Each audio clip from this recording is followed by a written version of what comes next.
ప్రేమామయుడైన యేసుక్రీస్తు నామములో ఈ ఉదయకాల సమయములో మీ అందరికీ శుభాలు వందనాలు తెలియజేస్తున్నాను.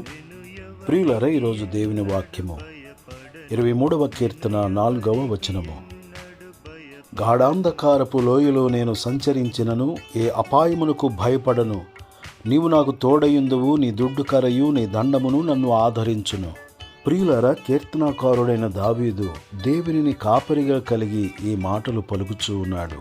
గాఢాంధకారపు లోయ అనగా ఈ లోకమే గాఢాంధకారముతో నింపబడిన లోయగా ఉన్నది. ఎన్నో అపాయములు పొంచియున్నను, ఏ అపాయములకు నేను భయపడను అని ధైర్యముగా చెప్పుచున్నాడు కాపరి అయిన దేవునిని బట్టి. యేసుక్రీస్తు ప్రభువారు ఆయన మంచి కాపరి అయి ఉన్నారు. ఆయన గొప్ప కాపరి, ఆత్మల కాపరి, ప్రధాన కాపరి.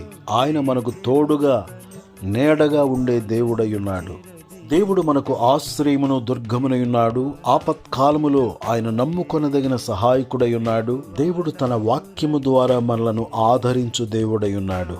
కృంగిని స్థితిలో లేవనెత్తు దేవుడై ఉన్నాడు. ఏ స్థితికైనా ఆయన మనకు చాలిన దేవుడుగా ఉన్నాడు. ప్రియులారా, దావీదు మహారాజు వలె దేవునిని కాపరిగా కలిగి ధైర్యముతో ముందుకు సాగుదముగాక. దేవుడి మాటలు మన కొరకు దీవించునుగాక. ఆమేన్.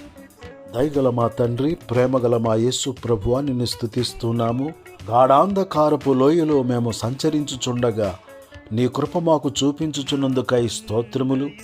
ఎన్ని అపాయములు పొంచి ఉన్నను మేము అధైర్యపడక నిన్ను బట్టి మేము ధైర్యముగా ముందుకు సాగునట్లు నీ కృపను అనుగ్రహింప చేయమని క్రీస్తు యేసు పరిశుద్ధమైన నామములో ప్రార్థన చేసి అడుగుచున్నాను తండ్రి. ఆమేన్.